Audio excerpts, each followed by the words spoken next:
Teacher, writer, reading advocate Kelly Gallagher once said, "The kids who read the most do the best in school." In this Reading Mannequin Challenge, our students were helping to promote a faculty book club.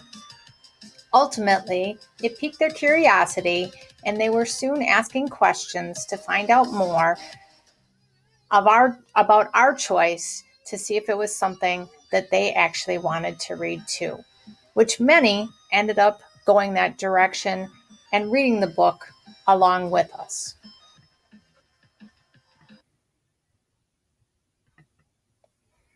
Today, in discussing the promotion of recreational reading in the secondary school, it's also important to take a step back and look at the importance of reading. Reading impacts every area of our school. And Zhang wrote, "If reading skills are improved and the connection between the left hemisphere and frontal lobe strengthens, studies show that not only do reading scores improve, but so do social studies scores, math scores, and science scores." It is an area that affects every area of our students' life and of our school.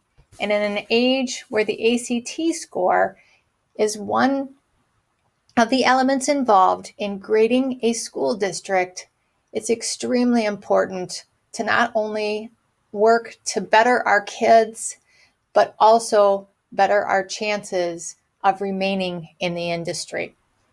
Not that the ACT is the end-all be-all of what our kids are all about, because we all know better. In looking at promoting any books or promoting our library in general, we have to first start with what our attitudes are. The more positive, the more energetic, the more helpful, the greater the capability we have to be there for our kids, the more they're willing to actually come to us. So it ultimately all starts with us. We should be reading as much as possible while talking about our books with everyone. And the books that we have to really look at, starting with, are the books that our patrons read. And then perhaps even doing some reviews of those books, using social media to focus on those promotions. Things such as Goodreads, which connects us not only to our faculty members, our friends, but it could also connect us to our students, especially as they get older and graduate from school and go on to college and lead their lives. Those Goodreads reviews might end up being exactly what gets those kids into those next books. We can look at extending our hours for our libraries. Can we be open before school for our athletes or our other individuals who don't have the opportunities to stay after school and don't have classes which allow them to come down to the library? What flyers can we promote ourselves with? What type of book displays should we be using?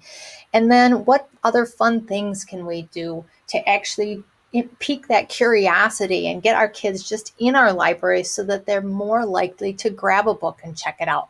Up top are a couple of pictures that I did of a bulletin board, which was, what are your all-time favorite books, faculty? And then on the left-hand side is a STEM 3D printer, and the kids loved being able to see that. And they were not only curious about it, wanted to get some books, but then they also wanted to take those classes. On the right-hand side is a couple of senior girls who are helping to blow up balls so that we had some alternate seating for kids. And on the bottom, I team taught with a science teacher a breakout EDU to get the kids into the library. Student book clubs are always a thought. Many of the articles talked about having the kids help choose the books, and the promos would be done by the kids. Trying to find grants so that kids could actually keep the books and develop their own libraries and then share those books with their friends, perhaps even bringing those friends back to the book clubs. And then both of the articles by Hurd and Jensen mentioned starting the first book of a series and then allowing the kids to be able to look for the rest of the series or find it for them, have them read that on their own while then going to the next book. Heard mentioned all the creative ways that she promoted her books by trying to do activities prior to the start of the book club, or prior to the start of that particular book club for that book.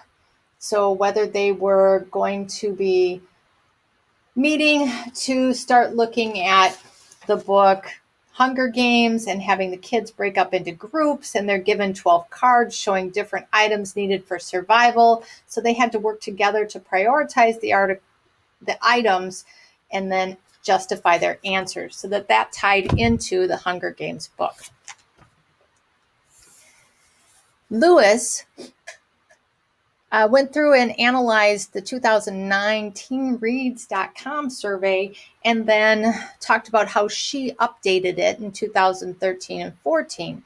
And then at the end of it, she reflected on what ways that she could look at updating that article in the future too, based on the fact that she had the knowledge that iPad is out there, that Goodreads was being more popular, that kids were now on phones more than ever. And she also wanted to look at their viewing habits. The more she knew about what their choices were, the more she could pull in books that they might be interested in.